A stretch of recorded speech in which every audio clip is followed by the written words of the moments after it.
Isya. Yo, I ain't here for the money, I ain't here for the fame. Though it might be nice to own a jet plane, I'ma do it all for you. Nah, kalau Wanita Ima, itu kan, Ibu. iya, wanita itu kan bisa nikah, bisa belum nikah ya. Kalau ibu kan udah pasti dia menikah, udah menikah. Kalau Isya itu kan tapi tertuju kepada wanita.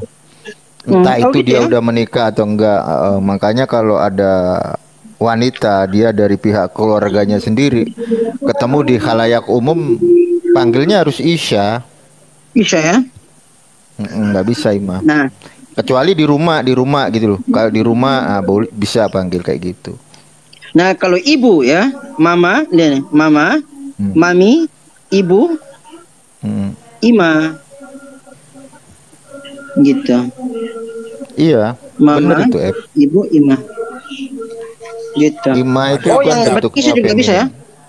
Bisa, tapi nggak bisa kalau Isya dipanggil di dalam rumah nggak bisa. Itu khusus untuk di umum Umum ya? Oke. Di umum disebutnya wanita, woman. Woman itu kan dia bisa merit, bisa nggak merit kan gitu.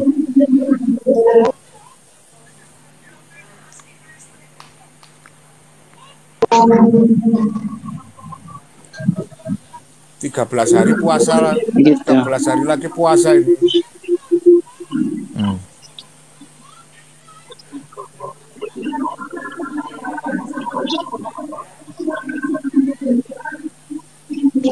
Suara adzan ya. Assalamualaikum. Karunia Jadi gitu ya kawan-kawan. Bang Umar datang gitu loh. Apa? Karunia Kensi. Oh, nggak mau naik dia, di bawah terus. Tapi susah juga ya kalau harus disamakan gitu ya. Harus disamaratakan ketika dia memanggil Maria Magdalena dengan memanggil Maria ibunya sama gitu. Susah juga itu dibedain.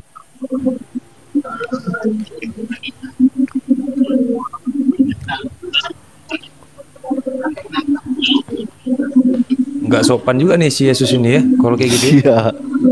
Kalau menurut non Israel nggak sopan. Ibunya sendiri dipanggil perempuan atau wanita. Ya sekali-kali Oten nyuntul lah kalau sama mamanya bilang gitu, perempuan. Iya, buktinya si Pipo. Apa yang kamu butuhkan gitu.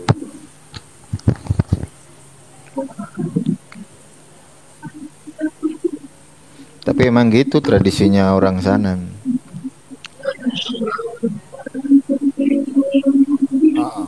Bang Umar tahu detail gitu dari mana, Bang? Kok bisa belajar? Kalian bahas aja agama kalian, bukan agama lain. Iri dengan, woi, Bible itu punya kami, bukan punya kalian, Oten.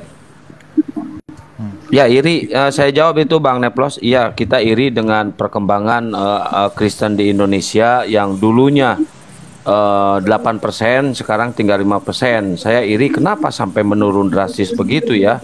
Ada apa dengan ajaran penyembah manusia ini? Karena itu irinya banyak yang sadar. Bahwa itu tempat aku udah makan soalnya. Ya, siap Molim. Siap Molim. Sebuah kehormatan. Waalaikumsalam warahmatullahi wabarakatuh. Makasih ya. Iya, saya sangat iri dengan perkembangan Kristen di Indonesia ini yang dulunya 8%, kenapa sekarang bisa 5%? Ada apa ini? Ini harus diungkap ini, apa orang-orang zaman sekarang tidak mau menyembah manusia lagi atau gimana? Ini harus dibuka nih. Betul.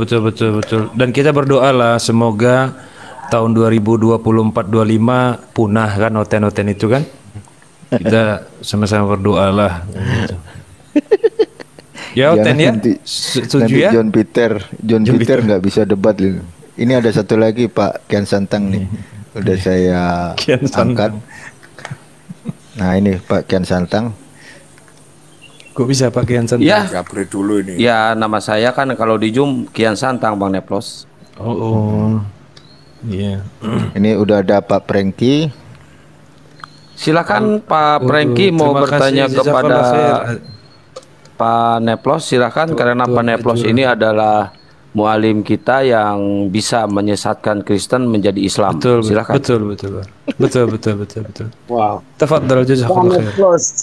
Yes, Selamat yes. sore Paneflos. Selamat sore Pak Franky. Selamat sore. Yes, of course. Saudaraku? I'm very well, thank you. I'm very well. Yes. Keren.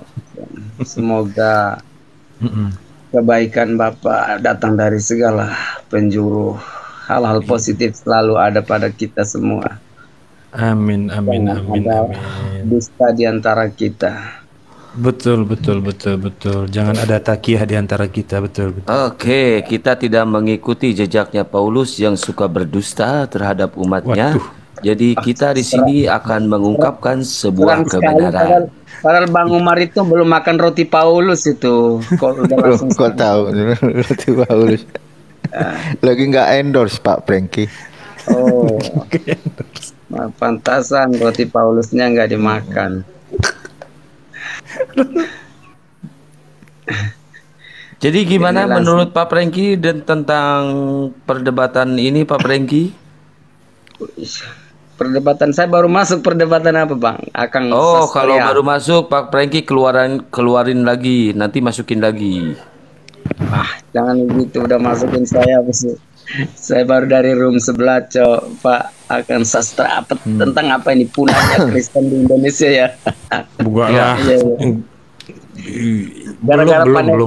Gara-gara Paneflos itu akhirnya menyesatkan semua, akhirnya punah orang Kristen di Indonesia. Betul. Iya, memang Ini itu. gara-gara Paneflos selalu menyesatkan di room-room Kristen, jadi jemaat-jemaatnya pada mualaf. Betul sekali.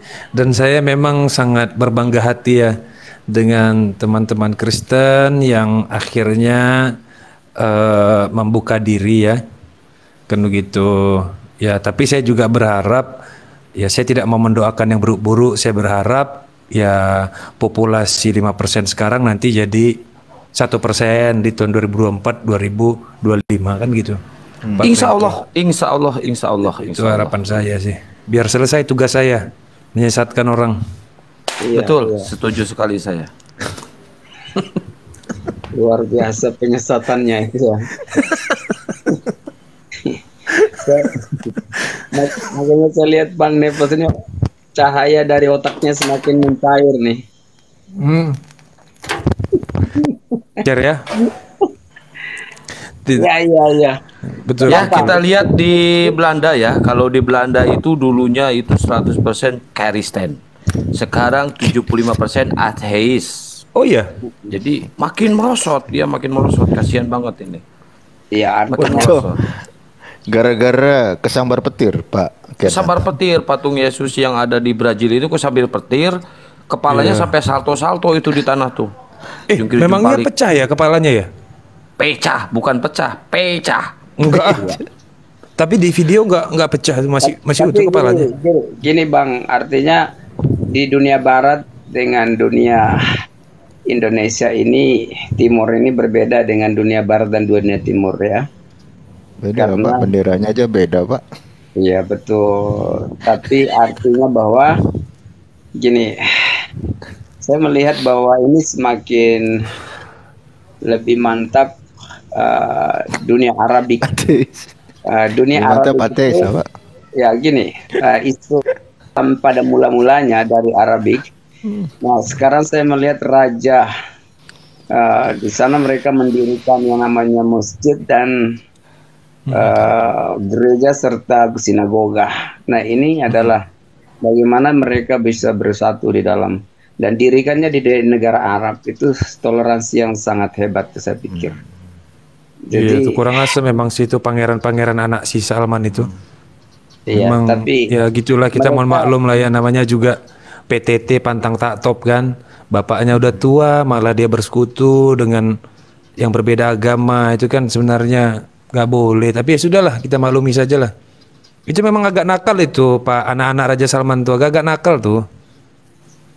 Iya. Tapi mereka kan punya pemikiran yang sangat Liberal ya? yang liberal, Betul, yang betul. luas dan itu yang perlu kita berpikir bagaimana Indonesia ini ya bagus juga Bisa. kalau misalnya Bang Neplos misalnya menjadikan saya bertanya Bang Nes, ya, andai kata ini Indonesia menjadi Muslim semua, andai kata, kira-kira dalam satu wadah yang istilahnya dalam satu warna, kira-kira menurut Bang Neflos apa yang akan terjadi dalam satu warna itu? Kira-kira Bang Neflos merasa ada satu keindahan atau memang ya kira-kira kan gampang saja nanti kalau sudah Muslim semua, kan kita nanti gantian kita ubah lagi jadi Kristen semua, kan gitu aja Pak, gampang aja sebenarnya itu. Jadi itu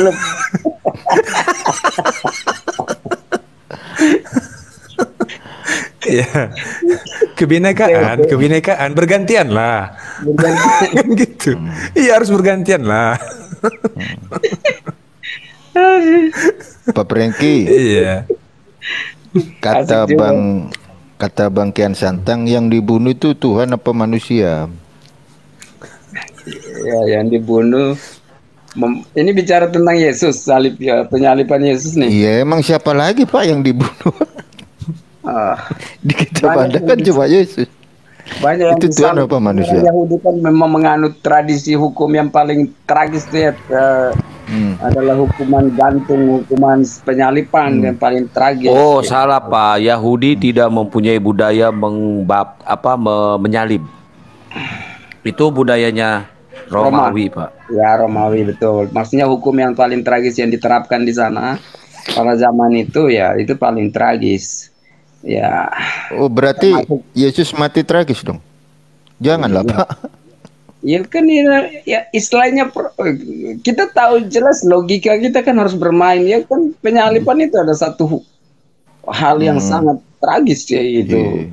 Cuman peristiwa yang sangat luar biasa istilahnya extraordinary. Itu dibunuhnya Pak sama tentara Romawi apa sama pendekar tombak sakti Pak?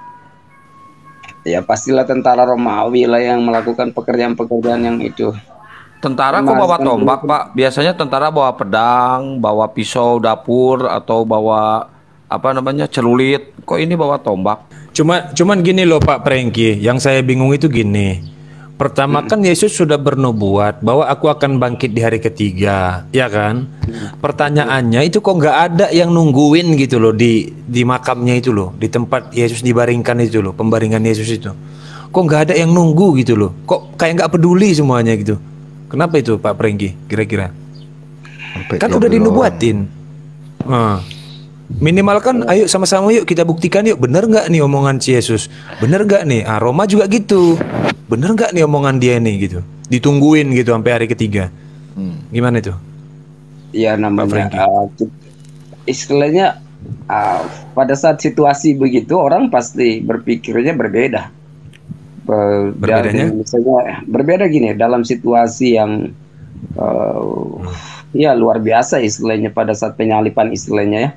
Terus untuk berpikir nalar untuk masuk ke bahwa dia akan 3 hari akan bangkit kembali, saya pikir pemikiran itu jauh dari pemikiran-pemikiran sekalipun sudah dinubuatkan.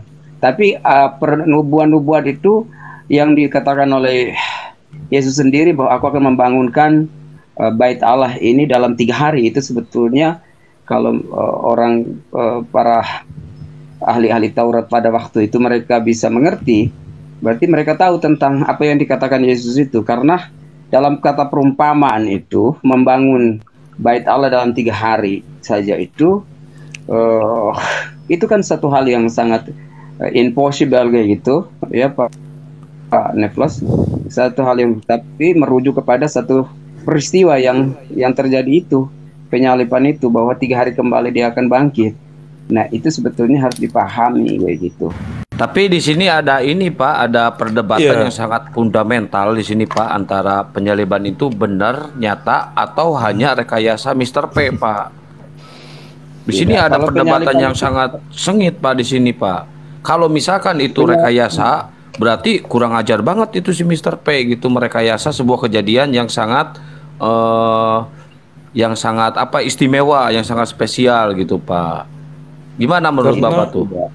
Iya, dan lagi sebenarnya gini Pak Prengki, harusnya dibiarkan aja itu, biar sama-sama rame-rame yuk kita tunggu gitu kan, begadang di situ ke atau bakar-bakar ayam ke atau ngapain, yang penting ditungguin, jangan diturunin dari tiang salib. Coba kita buktikan benar nggak hidup lagi ini orang, kan begitu, harusnya kan gitu Pak. Dan tentara Roma itu kan, iya nggak ada masalah, Raja Roma kan pasti dapat berita itu loh, iya kan, pastikan kaisar-kaisar itu kan pasti mendapat berita, oh katanya orang ini akan bangkit dari ketiga, jangan diturunin, biarin aja, yuk kita lihat memang turun nggak dia, kan gitu. Iya. Tapi kok kayak didramatisir, kayak terkonsep loh itu semua gitu loh Bang Franky, kayak semua itu udah dikonsep. Di konsep itu kayak dibuat-buat ceritanya kayak Sangkuriang gitu loh. Jadi ayam berkokok itu memang sengaja dibuat gitu loh. Padahal peristiwa itu nggak pernah terjadi sebenarnya. Jadi ceritanya itu sedemikian dramatisir, lalu menjadi legenda dan dipercaya bahwa memang Sangkuriang pernah hendak menikahi ibunya, kan gitu. Betul. Tapi begini Bang Neplos, kalau peristiwa misalnya kita menganggap bahwa peristiwa ini tidak ada, tapi bagaimana pada saat itu murid-muridnya yang bersaksi, lalu disejarahkan, dituliskan. Nah di situ kan ada yang menyaksikan. Jadi kalau misalnya ini adalah bagian dari dongeng yang diceritakan, betul. Saya pikir itu sangat, walaupun sedongeng apapun itu, karena itu hal-hal yang sangat sakral ya. Terus didongengkan dan dijadikan itu satu keyakinan untuk menyesatkan banyak orang. Itu mungkin dari karena satu kebenaran itu ketika dia tidak proof, dia akan runtuh. Hari demi hari dia akan runtuh. Kayak gitu. Kalau kita memahami tentang Tuhan itu tapi siapa? Gini Pak, tapi gini, maaf saya potong ya Pak, maaf saya potong. Tapi gini Pak, itu kan kejadian yang sakral, kejadian yang sangat istimewa. Kenapa nggak membuat ini Pak, supaya kejadian itu benar-benar nyata dan benar-benar ada? Kenapa bahan-bahan materialnya ini kayak kayu, paku dan sebagainya itu nggak ada Pak? Bajunya lagi dan harus, apa? Iya, bajunya. Baju Yesus yang berdarah-darah itu kemana coba itu? Emang Nggak dibuang, ada dibakar? itu. Gak ada loh. Terus ya, kertas aja bajunya, diawetin loh masalahnya. Kertas aja yang nggak penting itu diawetin, ada tulisan. Apalagi baju Yesus loh, harusnya lebih diawetkan. Itu bajunya merek apa, itu Orlando apa merek apa, ukurannya berapa, itu kan harus jelas. Terus kayunya kayu Borneo, kayu ara yang pernah dikutuk, kayu itu balas dendam kepada Tuhannya, kan harus jelas. Pohon ara kan balas dendam itu karena telah dikutuk. Kalau pohon ara itu kan artinya itu bahasa perumpamaan. Jangan-jangan penyaliban juga perumpamaan Pak. Coba. Penyaliban, tapi kan ada peristiwa sejarah yang ditulis. Kalau benar ada peristiwa kayak tadi kata Bang Neplos, bajunya, pakunya, kayunya itu harus ada Pak. Betul, itu masuk akal itu. Logis. Iya, tentunya kan pasti ada ya namanya beratusan tahun ya. Jadi itu gini Pak. Kejadian Firaun sama kejadian Yesus itu duluan Firaun Pak. Tapi mayatnya masih ada, tempatnya masih ada. Betul. Penulisan kisah Yesus itu kan setelah penyaliban itu berapa ratus tahun baru terjadi penulisan itu. Aduh, bapaknya kayaknya belum disesatkan sama Bang Neplos. Silakan Bang Neplos sesatkan dia. Iya Pak, tadi kan sebenarnya udah pas itu, Firaun aja awet gitu loh. Masa Yesus bajunya nggak awet gitu kan? Ya taruhlah badannya pergi melayang-layang menemui murid-muridnya di 40 hari. Tapi kan bajunya harusnya masih ada gitu loh. Maksudnya itu loh Pak. Bang Franky, gimana itu Bang Franky? Iya, terus silakan. Iya, jadi kayak ini tuh kayak ceritanya Sangkuriang. Jadi gimana caranya cerita ini supaya Sangkuriang nggak jadi nikah sama emaknya? Dibuatlah ayam itu berkokok gitu loh. Nah, sama juga nih kayak Yesus nih. Gimana caranya supaya ini tuh dianggap benar gitu, dia bangkit. Ya udah, diturunkanlah mayatnya, tiba-tiba kuburannya kosong. Kayak gitu kan. Nah ini gitu loh. Dan ternyata bangkitnya itu dia kayak gini loh, Bang Franky.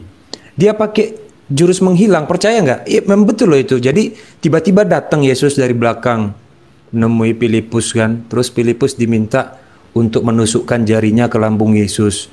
Terus mereka makan bersama. Habis itu Yesus hilang lagi, zuf gitu, hilang. Dia kayak puff gitu hilang.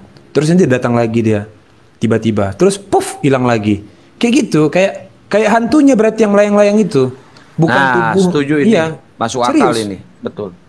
Puff. Kalau Rasulullah, Pak Franky, kalau Rasulullah ya baginda Rasulullah, Nabi Muhammad, jangankan bajunya, rambutnya aja Masih ada ada. itu. Iya, Masih betul. ada rambutnya Masih aja. ada rambutnya. Betul. Iya, Jangankan karena bajunya. kalau kita bicara dengan manusia biasa kan beda. Kalau memang Nabi Muhammad itu mati karena dia manusia biasa. Ya, Tentunya justru yang kita minta Pak bukan Yesusnya tapi bajunya. Bajunya kan bukan Tuhan. Tombaknya Iya. kan bukan Tuhan, kayunya kan bukan Tuhan, kayu biasa. Tuh. ya bajunya waktu itu jubahnya kan diundi, dibagi-bagi, dipotong-potong kayaknya itu. Enggak, Nah, jubahnya kalau yang ada Yesus kan- darah-darahnya itu. Jangankan jubahnya, pedangnya aja yang pernah dibeli ditukar sama jubah itu nggak ada loh pedangnya. Itu sekarang. Nggak ada. Makanya ilmuwan bingung loh Pak. Ilmuwan bingung ini menelitinya gimana ini. Iya. Gitu. Tapi kalau kayak misalnya dalam Islam batu yang bukan dari bumi, yang Hajarul Aswad, itu udah diteliti sama ilmuwan dan sepakat bahwa itu bukan berasal dari bumi. Ilmuwan sepakat. Nah ini gimana nih mau neliti Yesus ini untuk diuji DNA-nya? Nggak ada gitu loh, Bang Franky. Gimana itu? Kalau penelitian itu kan salah satu bukti adalah kain kafannya itu.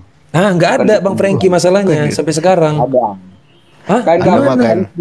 Ada makan Ada, Pak. kaos. bukan itu ditemukan. Oh, Nggak situ. ada. Sudah pernah Jadi kayak ditelusuri. Itu berita hoax, itu Franky. Hoax itu. Berita hoax di itu. Jerman ya? Berita hoax itu. Hoax itu.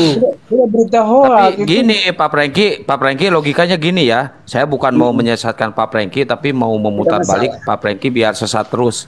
Gini Pak Franky. Menurut Pak Franky kalau ditombak lambungnya itu kira-kira bolong nggak? Bolong lah. Bolong kan? Logika Bolong kita lah. pakai logika bolong. Bolong lah. Lihat foto Yesus yang penyaliban dari A sampai Z itu Bersih ribuan foto, badannya. ada yang bolong nggak? Bersih, badannya bersih. Bersih semua Pak Franky. Bersih. Nggak ada yang Pak. bolong loh. Pak Angka Sastra, segala sesuatu yang terjadi itu adalah satu drama yang dipermainkan. Nah, udah itu drama berarti. Gini. Udah jelas. Yang gini. Jadi ada satu peristiwa yang diangkat dengan melakukan istilahnya peran dalam suatu misalnya perfilman, karya seni, betul. karya seni yang jadi bukan berarti serta-merta dia ngambil gambar secara utuh dari Yesus sendiri, di mana yang dicambuk, di mana yang ditombak, dimakotai dan sebagainya. Tapi peristiwa yang diangkat dalam satu konten, yaitu ya menceritakan secara general kayak gitu. Jadi jangan menuntut harus pembuktian secara konkret. Tapi gini loh Pak, Bang Franky, bukan cuma Yesus loh, murid-muridnya juga nggak ada loh Bang Franky. Itu kayak tokoh yang diada-adakan, tengkoraknya nggak ada, bajunya peninggalan murid-muridnya juga nggak ada, gitu loh, Bang Franky. Gini Itu kan Pak kejanggalan. Neplos, Hah? Pak Neplos Iya, pernah siap. punya buku komik yang mereknya Kopinho nggak? Tahu lah, apalagi Dewa Nah Lembah itu Hitam. persis, itu mirip Tahu. ceritanya. Dewa Lembah Hitam, baru Betul. pengemis pemukul tongkat pemukul anjing, terus juga Tongkat pemukul anjing, iya. iya, saya baca itu Kopinho. Baca. Itu mirip gimana loh itu Bang ceritanya. Franky? Iya, murid-muridnya itu nggak ada loh Bang Franky. Kayak bajunya. Perjanjian baru apa film kungfu sih? Iya. Ya tentunya ada lah peristiwa-peristiwa itu dicatat dengan penemuan arkeologi dan sebagainya. Nah itu kan kita harus lihat sejarah-sejarahnya itu dengan jarak tahun Ya, itu kita perlu tahu, cari tahu. Nanti ya pasti ada lah. Nggak mungkin mereka catat hanya segitu-gitu doang aja. Kayak kami kan ada itu ya Bang Franky ya, pedangnya Umar bin Khattab, sendalnya budak yang bernama Bilal, terus juga kertas-kertas Tongkat Musa. Tongkat Musa nggak ada kayaknya, Bang. Emang ada? Tapi Kok tongkat Musa sih? diumpetin. Tongkat Musa yang ada di Masjidil Aqsa itu kah? Mana? Nggak ada tongkat Musa di mana tuh? Gua ada. Kalau tongkat di Musa Indonesia itu. banyaknya tongkat Ali, di Alfamart banyak. Tongkat Ali. Mana ada tongkat Musa di sana? Tongkat sihir berada, nggak ada tongkat Musa. Aneh-aneh Bang Neflos. Saya tidak setuju. Enggak, ya saya juga enggak bilang ada tongkat Musa. Maksudnya yang lain-lain ada gitu loh. Peninggalan Pak dari Nabi dan dari sahabat-sahabatnya ada. Pastilah nabi-nabi tapi kalau kan Yesus dan semua.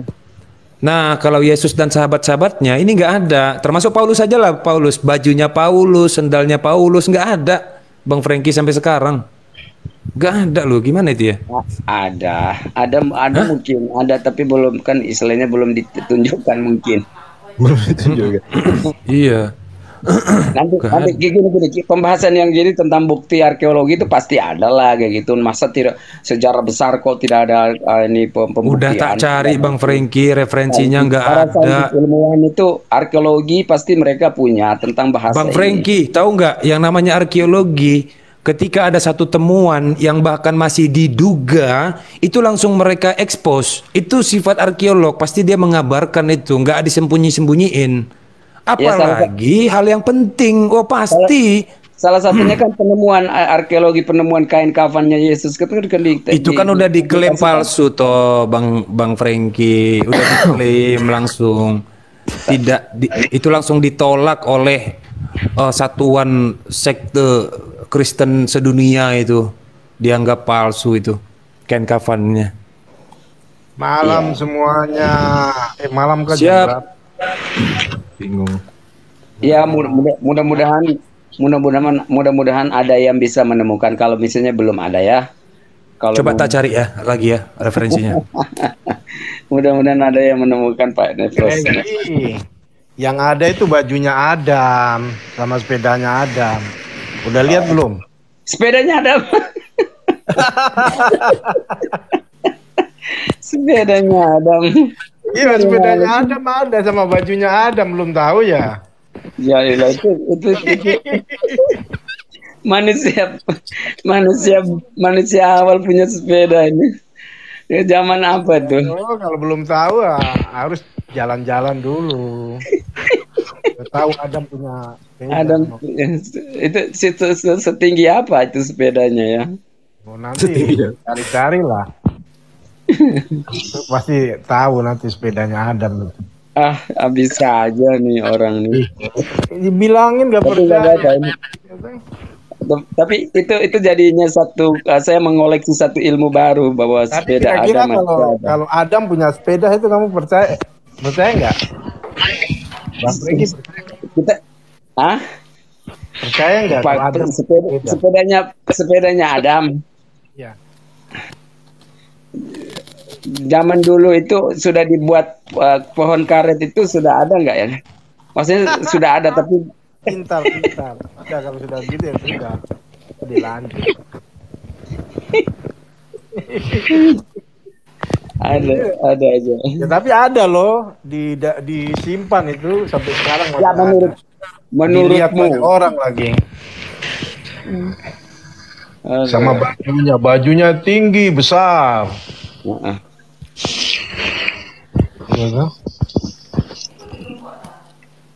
Iya. Kapan-kapan jalan-jalan ke tempat saya kasih lihat. Ya kalau ada tidak masalah. Iya, ada di Papua sini. Ada di Papua. Aduh, ini Kalau zaman-zaman dulu kan orang hidup seperti di Papua ini.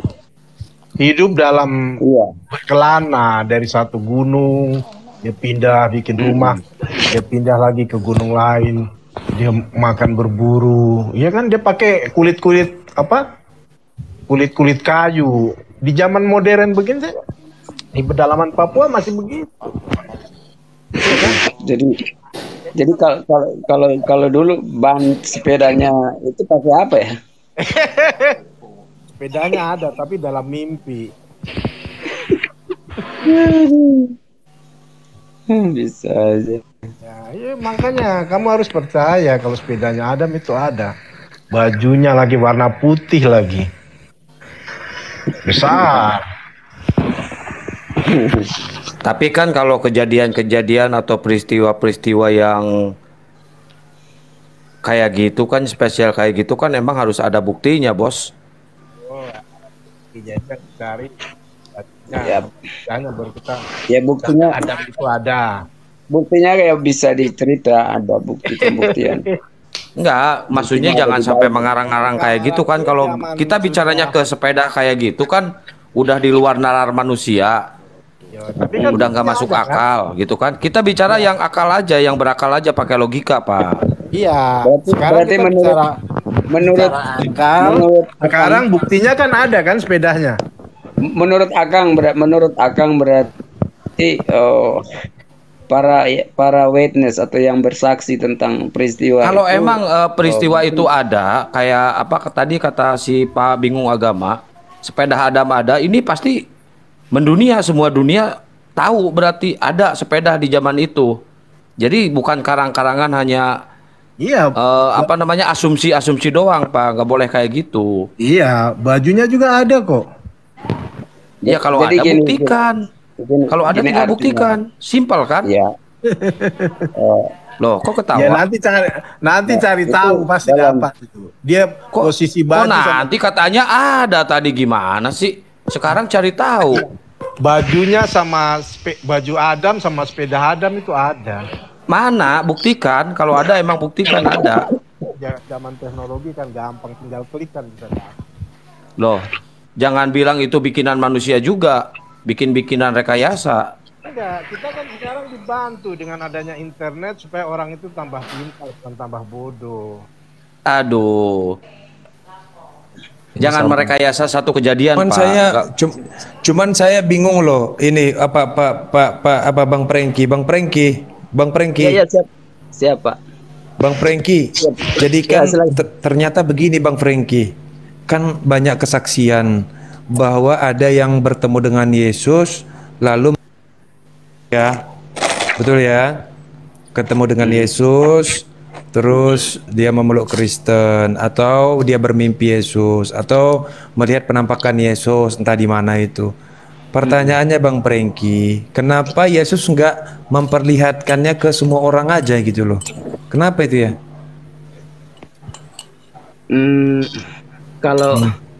Kalau dalam pemahaman Muslim dan Kristen itu, ketika Tuhan itu datang dengan wujudnya, bagaimana? Apa yang terjadi dengan bumi? Ya, jadi gimana dengan orang-orang yang pernah melihat Yesus itu? Kok buminya nggak hancur, Bang Prengki? Tapi mereka melihatnya dalam wujud apa dulu? Dalam wujud bentuk manusia. Dalam wujud manusia. Tapi maksudnya yang memediator itu apa? Yang menjadi media sarana. Yang jadi jembatannya biasanya mimpi satu. Yang kedua penglihatan langsung. Penglihatan langsung. Ya benar, saya pertegas nih ya. Soalnya waktu ada kesaksian ada yang soalnya ada yang ya, jadi gini, ini yang parah nih ya. Jadi dia umroh. Dia kan umroh nih.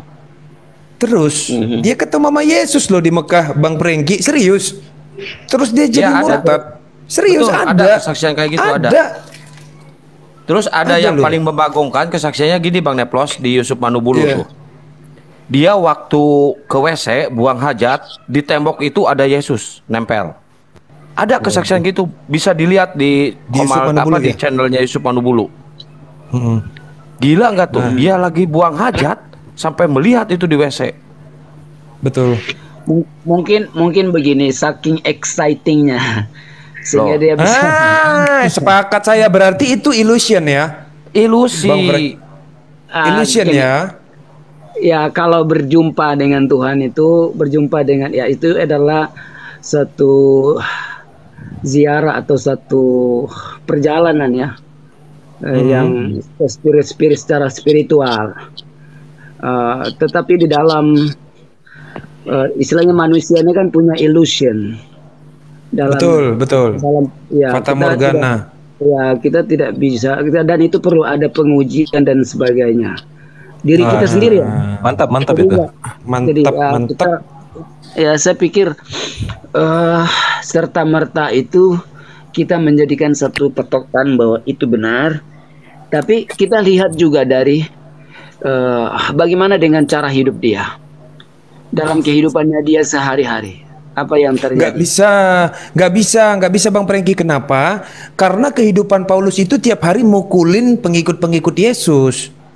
Nggak bisa dibilang nggak bisa dibilang kalau hanya orang-orang yang hidupnya baik bisa bertemu sama Yesus. Paulus hidupnya jahat, dia ketemu Yesus baru bertobat. Setelah ketemu Yesus baru bertobat. Ini gimana, Bang Prengki? Ya itulah karena pada waktu Yesus masih hidup ya sebagai manusia di dalam muka bumi ini dan dia mengajarkan tentang bagaimana kita harus menjadi orang yang hidup di dalam roh, dalam hidup secara benar, kayak gitu kan? Ya. Iya, istilahnya hidup di dalam roh. Kan hidup ini kan kita ada hidup di dalam daging dan di dalam roh. Gini, saya mau nanya ke Pak Prengki. Izin Bang Neflos, Bang Satria, Bang Umar. Siap. Ketika Paulus mengaku telah bertemu dengan Yesus, apakah dalam kehidupan Yesus ketika dia masih berada di dunia pernah bertemu nggak dengan Paulus? Kalau Paulus sendiri kan tidak berjumpa secara real dengan Yesus ya. Oke, udah di situ dulu. Berarti tidak pernah berjumpa ketika Yesus hidup ya? Iya, karena itu muridnya si Paulus itu kan adalah siapa ya? Markus atau siapa ya? Oke. Artinya dia tidak pernah melihat fisik Yesus secara langsung, apalagi bertemu. Kalau lihat dari ceritanya ya mungkin Paulus itu kan hanya berjumpa ketika dia melihat penglihatan pada saat Ananias menyembuhkan dia. Artinya penglihatan setelah Yesus dibangkitkan, ya kan? Nah, setelah itu dia mengalami satu penyembuhan secara total. Oke. Udah di situ dulu. Nanti kita akan masuk ke sana. Artinya gini, ini sebagai gambaran perbandingan bagaimana ilmiahnya Islam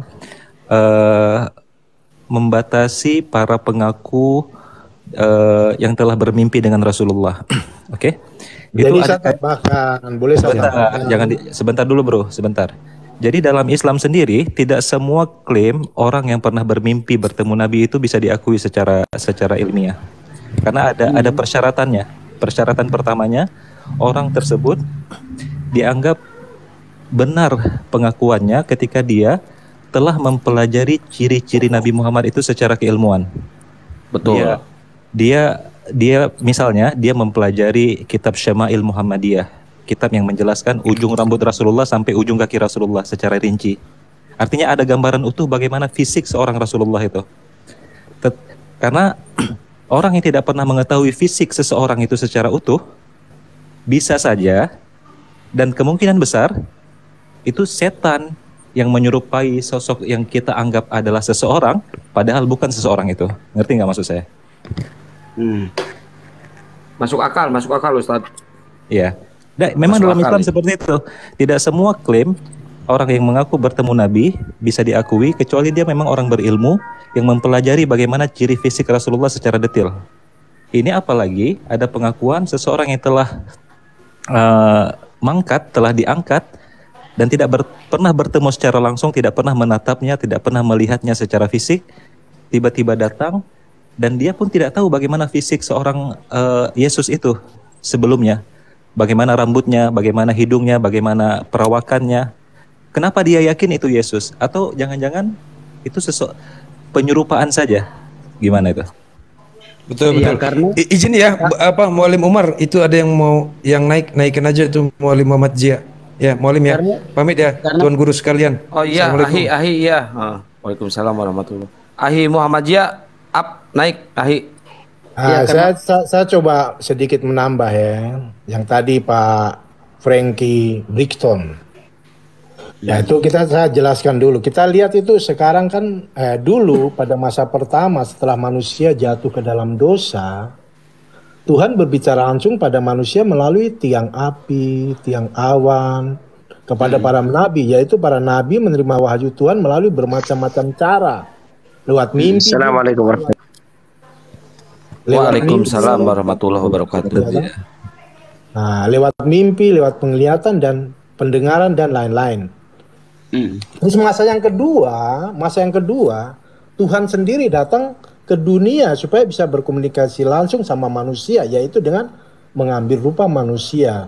Supaya manusia bisa menerima kedatangannya secara wajar, dia datang dengan mengikuti proses kejadian manusia itu sendiri. Yaitu mulai dari kandungan selama 9 bulan sampai lahir dan menjadi dewasa. Oke, langsung ke masa ketiga. Ya, manusia tersebut adalah Yesus. Kita lihat di Lukas 1, 31 sampai 36 dan Yohanes 1 sampai 14. Terus ya itulah. Masa ketiga gimana? Iya, masa kedua itu pada zaman akhir. Terus yang masa yang ketiga ini, pada zaman akhir ini, ia telah berbicara kepada kita dengan perantara. Pada masa kedua itu dia berbicara dengan kita dengan perantara anaknya yang telah ia tetapkan sebagai yang berhak menerima segala yang ada, dan oleh dia Allah telah menjadikan alam semesta. Ibrani 1 ayat 2. Itu masa yang kedua. Jadi dia datang. Terus masa yang ketiga, yang terakhir, sekarang ini sampai akhir zaman atau kiamat nanti sesudah Yesus naik ke surga, Tuhan itu menyertai manusia melalui kuasa pembimbing atau penolong yang disebut Roh Kudus, supaya manusia tetap berada di jalan kebenarannya. Pada hari kiamat nanti, dia akan datang kedua untuk menghakimi semua manusia yang hidup dan mati. Jadi kalau tadi tentang mimpi tadi, saya bicara tentang mimpi tadi kan, ya kalau Tuhan menyatakan diri dia lewat mimpi, lewat pendengaran, itu kan masing-masing orang kan. Nah, karena Tuhan itu memilih itu, kan Yesus itu akan bernubuatan, itu bukan sekarang. Gini Pak, saya bantah, izin Bang Ali ya. Saya akan menjelaskan satu ya. Ada satu kesaksian, saya melihat langsung dari videonya, dia dijumpai secara utuh oleh Yesus sampai dijamah-jamah, bahkan sampai dia hamil mengandung anak Tuhan. Itu menurut Bapak gimana? Kalau itu saya tidak mengalami hal seperti itu. Cuman memang bukan Bapak yang mengalaminya. Iya. Orang Kristen yang lain Pak yang mengalaminya Pak. Bahkan bukan satu orang aja, banyak. Lihat di channelnya Yusuf Anubulu kalau kesaksian. Apakah kesaksian itu bohong? Apa benar menurut Bapak? Jadi kalau mereka kesaksian enggak Pak, jawab aja, kesaksian itu benar apa bohong Pak?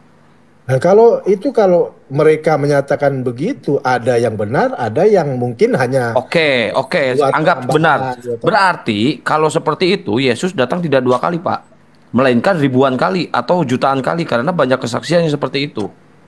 Iya, setuju nggak Pak? Memang dia itu akan bernubuat itu bukan dari dulu, sekarang dia akan terus bernubuat. Berarti gugur dong ayat dari Bible Pak, akan datang 2 kali. Di situ di dalam Yohanes 20, 24 sampai 29 itu, dia sendiri berkata, berbahagialah orang yang tidak melihat namun percaya. Loh, bukannya melihat ini Pak, dijamah. Dia melihat langsung, dijamah langsung sampai hamil. Itu mungkin cara Tuhan ya.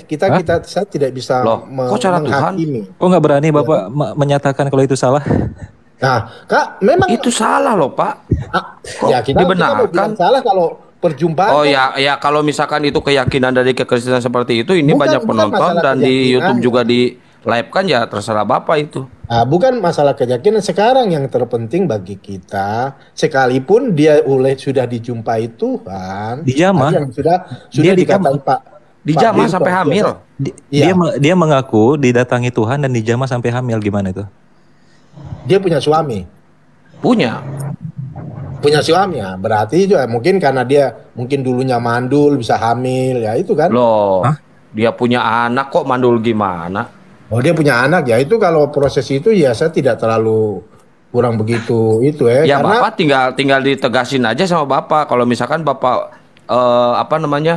Layak nggak layak nggak Tuhan datang? Mungkin Pak Angka Sastria itu dalam pemahaman ketika ada teman-teman Kristen yang bersaksi di Pak Manubulu, mungkin dalam pemahaman yang Pak Angka Sastria yang karena memang dalam pikiran sudah tidak nyaman, jadi membuat suatu deskripsi sendiri tentang bagaimana orang itu kayak gini.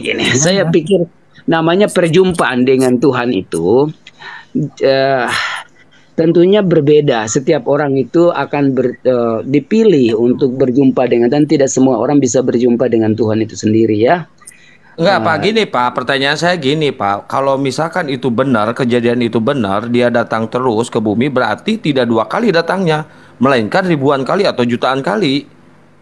Ya, perjumpaan mereka itu, ya perjumpaan dengan acara apa? Kalau secara real ya, yang maksudnya kedatangan Tuhan Yesus yang real. Loh, gimana sih Pak? Yang namanya sampai hamil itu real Pak?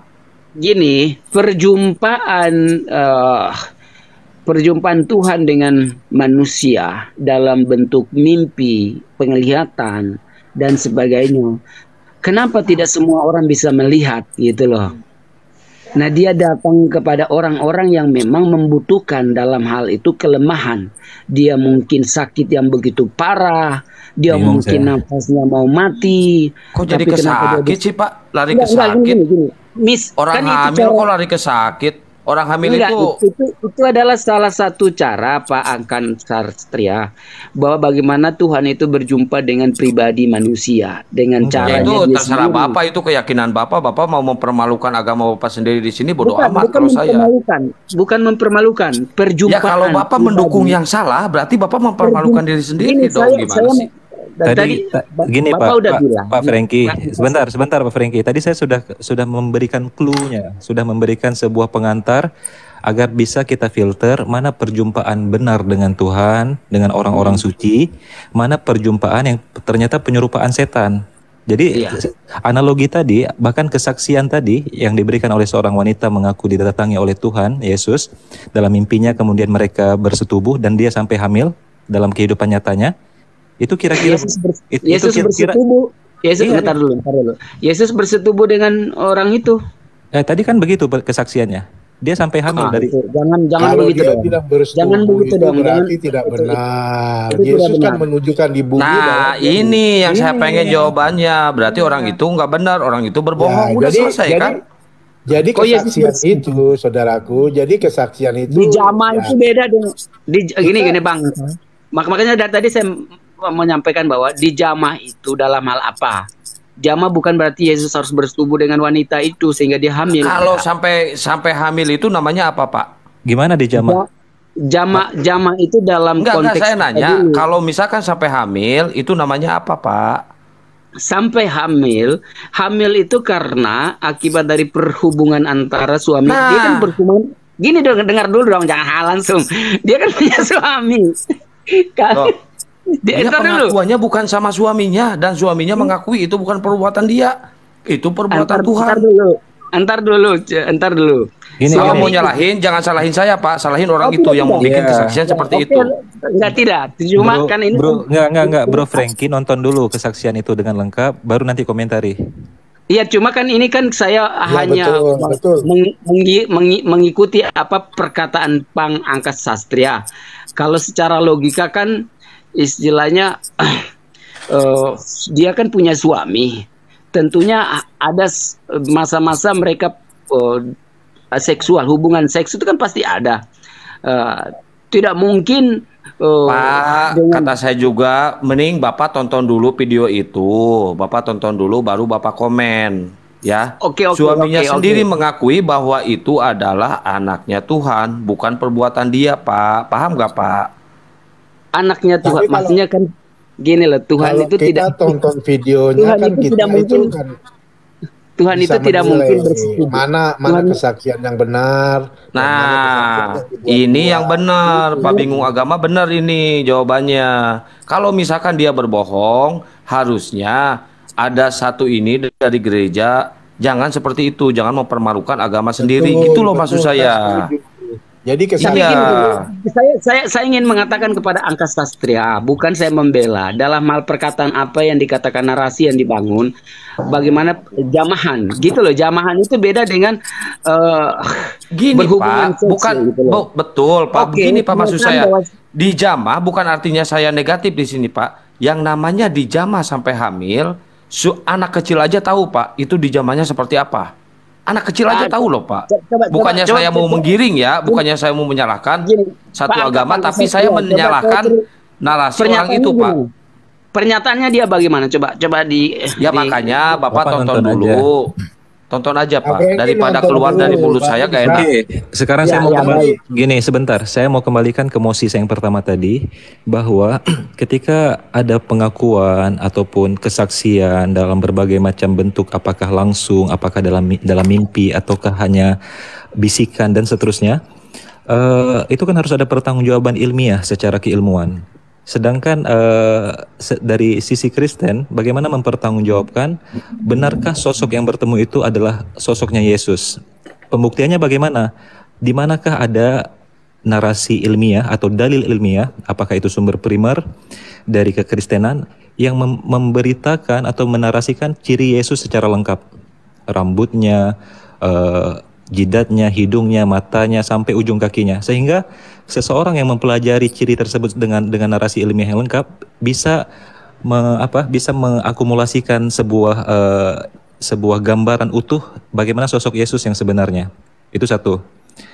Yang kedua, dari sisi Islam, kami menarasikan secara ilmiah dan terbukti akurat ketika kami menceritakan sosok Nabi kami itu penuh dengan sumber literasi ilmiah yang bisa dipertanggungjawabkan secara riwayat. Jadi kami bisa menggambarkan bagaimana rambut Nabi kami, bagaimana panjang rambut Nabi kami, bagaimana bentuk jidatnya, bagaimana matanya, hidungnya, sampai ujung kakinya kami bisa menarasikan dengan lengkap. Sehingga ada gambaran utuh yang tidak bisa diselewengkan, yang tidak bisa digambarkan dengan berbagai macam versi. Ya, sekarang gini pertanyaan Bang Ali, Pak Ustadz. Nabi Muhammad itu mati tahun berapa? Anda nggak menjawab pertanyaan saya, mendatangkan pertanyaan baru. Ya, bukan. Baru kita bisa menyamakan. Karena Nabi Muhammad adalah Rasul juga. Bagaimana proses dia bertemu dengan Jibril di Gua Hira? Bukan ke situ, bukan ke situ arah pertanyaan saya. Saya mau tahu bagaimana perbandingan. Kita lagi bicara kesaksian dan penampakan Yesus. Yang saya tanyakan, saya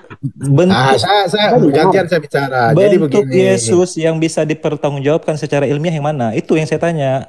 Jadi saya potong sedikit ya. Jadi Tuhan Yesus kan dia akan bernubuat, ya toh, sampai akhir zaman pun dia akan bernubuat. Dia dengan caranya dia untuk menyatakan diri, ya toh, seperti di Alkitab, ya toh, dia bisa menyatakan diri tunggal, duit tunggal, ya toh. Ketika pembaptisan ada suara dari langit, ya toh. Tuhan itu dia Maha Esa. Kalau kesaksian yang tadi saya belum nonton videonya sih, ya toh, tapi ada Pak, nanti Bapak cari aja di ininya Ibu Pay. Kalau orang Kristen bilang dijamah itu bukan berarti berhubungan. Dijamah itu artinya Tuhan memberi kalau kita seperti orang Kristen kalau didoakan terus tangannya menjamah kita begitu pakai tangan lah ya toh. Artinya dia diberi kuasa untuk penyembuhan, artinya dia ditolong lah sama Tuhan. Tapi betul. Begini, kesaksian-kesaksian setuju itu. Kalau itu saya setuju Pak. Tapi kalau dijamah sampai hamil itu Bapak kan bisa melogikakan sendiri kan? Itu yang tadi saya sudah jawab. Kan? Jadi kalau dia sudah dijamah, intinya orangnya yang ketika Tuhan menampakkan orang yang tadi tidak percaya, dia akan menjadi percaya seperti Thomas. Jadi kisah-kisah dulu yang terjadi, Thomas yang tadinya tidak percaya bahwa itu Yesus, dia dengar dari murid-muridnya bahwa kami telah melihat Tuhan Yesus. Dia bilang, saya tidak percaya kalau saya belum mencucuk sendiri tangan saya di bekas tangannya yang disalib. Nah nanti besoknya Tuhan langsung menyatakan diri dan dia langsung mencucuk itu jari-jarinya Yesus yang bekas ditombak. Di situ baru dia percaya. Dia percaya setelah dia lihat, iya kan? Nah, dia tersungkur dan dia langsung menyembah Yesus. Ah, itu. Jadi kalau dia menyatakan kesaksian demikian, saya kira ya wajar-wajar saja sih. Tapi kalau ada juga sih orang yang ingin supaya terkenal, dia memberi kesaksian ditambah-tambah, yaitu supaya banyak yang memuji dia, yaitu. Tapi inti dari semua itu sebenarnya ketika Tuhan menyatakan diri, orang yang tadinya tidak percaya, yang belum mengenal Yesus, dia akan menjadi percaya. Dia akan mengenal Yesus dan dia menyerahkan dirinya untuk dibaptis. Karena dari semua yang diajarkan di dalam kekristenan, inti utama adalah dilahirkan kembali. Makanya di Yohanes 3 ayat 3, Yesus katakan, aku berkata kepadamu, jika engkau tidak dilahirkan kembali, maka engkau tidak bisa masuk dan melihat kerajaan Allah. Kita mau masuk saja nggak bisa, apalagi melihat. Ya itu kalau kita tidak dilahirkan kembali. Itu sudah Pak. Ya begitu. Oke ya, ini saya bacakan bagaimana Islam menarasikan Nabi kami dari kesaksian para sahabat yang diturunkan ke generasi setelahnya, ke tabi'in, tabi'ut tabi'in, dan sampai kepada kami. Misalnya dalam hadis Anas bin Malik, hadatsana Abu Raja wa qala Anas bin Malik yaqul kana Rasulullah sallallahu alaihi wasallam laysa bitawilil ba'in wa laysa bil qasir wala bil abyadil amhaq wala bil adam wala bil ja'dil qatat, dan seterusnya. Kurang lebih artinya Rasulullah itu tidak terlalu tinggi perawakannya dan juga bukan orang yang pendek. Kulitnya tidak terlalu putih dan tidak terlalu gelap. Rambutnya tidak keriting dan tidak pula terlalu lurus. Allah Subhanahu wa taala mengutus beliau menjadi rasul ketika umurnya 40 tahun. Baginda tinggal di Mekah selama 10 tahun dan di Madinah selama 13 tahun.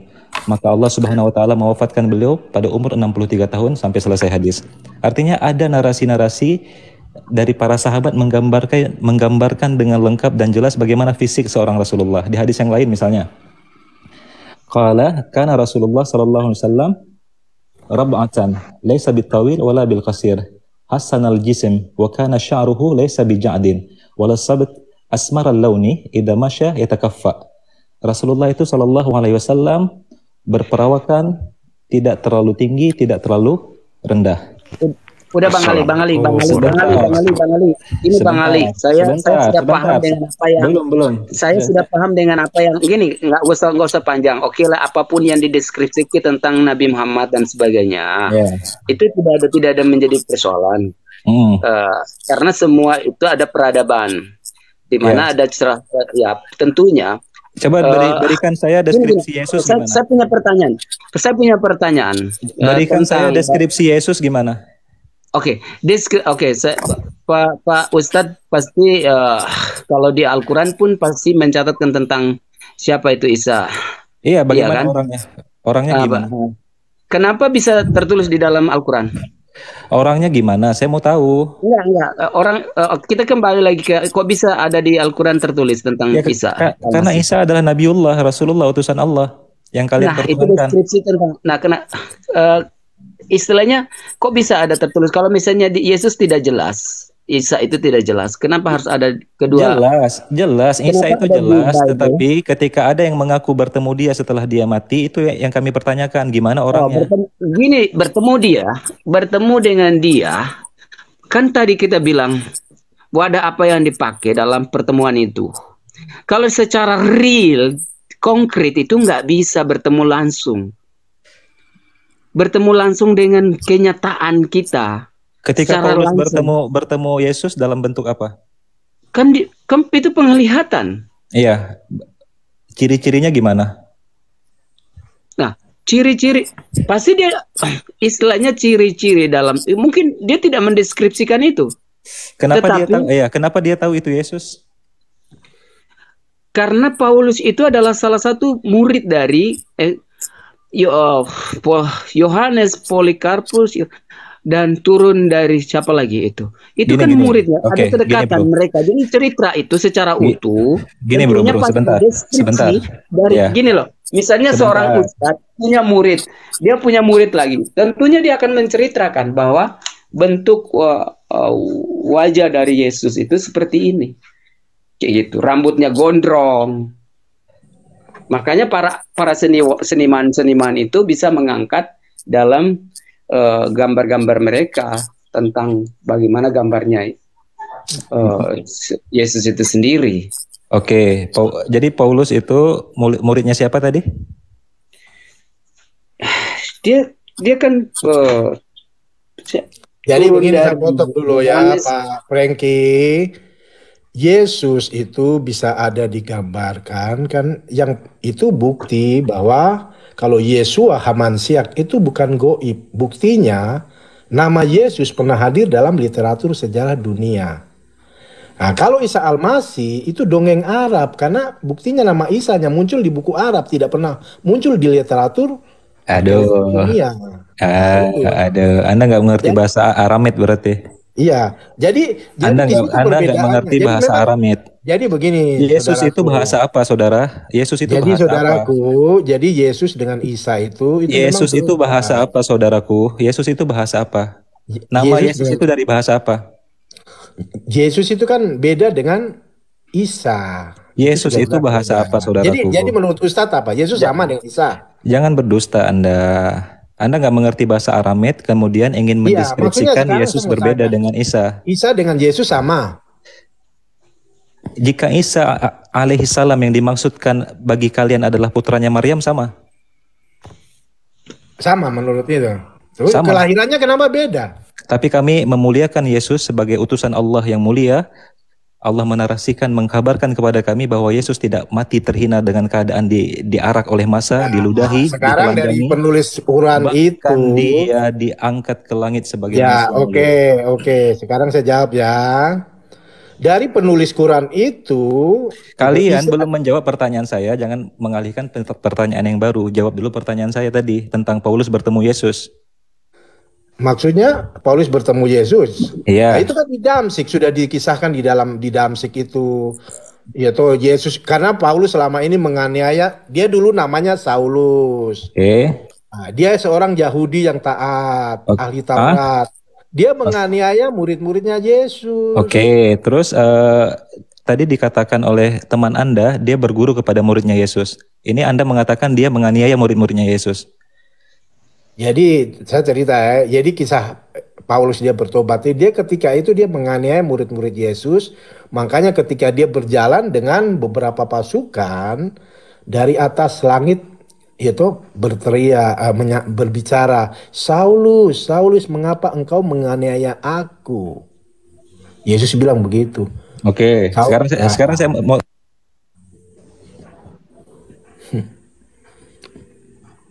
dia duluan berguru kepada murid Yesus. Duluan mana? Berguru apa maksudnya? Tadi teman Anda berkata dia muridnya Yesus. Dia muridnya murid Yesus. Tunggu dulu, saya kisahkan dulu di mana Saulus itu sebelumnya nama Saulus, kemudian Yesus menampakkan diri ya toh kepada dia, langsung matanya dia itu langsung buta, nggak bisa melihat. Dia hanya melihat cahaya yang begitu terang. Yang begitu cahaya itu akhirnya dia punya mata langsung buta. Artinya Anda tidak bisa membangun narasi tentang kepaulusan ini dengan ranah ilmiah menurut saya. Karena ada berbagai argumen yang saya dapatkan dari dua jawaban yang berbeda. Sekarang Anda menyatakan bahwa Paulus adalah seseorang yang menganiaya musuhnya para pengikut Yesus. Kemudian dia mendapatkan penampakan Yesus dan dia bertobat kepada Yesus setelah itu. Dan teman Anda sebelumnya mengatakan dia telah berguru kepada murid Yesus, jadi kemungkinan dia diajarkan bagaimana fisiknya Yesus, bagaimana ciri-cirinya. Ini dua narasi yang bertolak belakang, bro. Kalau penampakan Yesus itu kan kita bisa lihat di dalam apa itu peristiwa Paulus. Coba lihat sejarah Paulus. Paulus itu siapa? Yang saya ingin bukti dari Anda berdua, bagaimana bisa meyakinkan dalam konteks ilmiah bahwa Paulus itu benar-benar bertemu dengan sosok yang kita sebut sebagai Yesus, sebagai sebuah kebenaran. Supaya kita buktikan. Bukan buktikan. Kalau buktikan ya itu kan ranah dogmatik, ranah keimanan. Semua orang berhak mengimani apa saja yang mereka yakini. Tetapi ada pertanggungjawaban ilmiah di situ. Bagaimana seorang Paulus mengaku dia bertemu Yesus, dia tidak mengenal Yesus siapa? Itu inti pertanyaan saya. Oh, ya memang pertama kan dia belum menjadi murid Yesus, dia belum dipakai Yesus, dia masih menolak Yesus. Dia menganiaya murid-muridnya Yesus. Makanya dari atas itu berkata, Saulus, mengapa engkau menganiaya aku? Maksudnya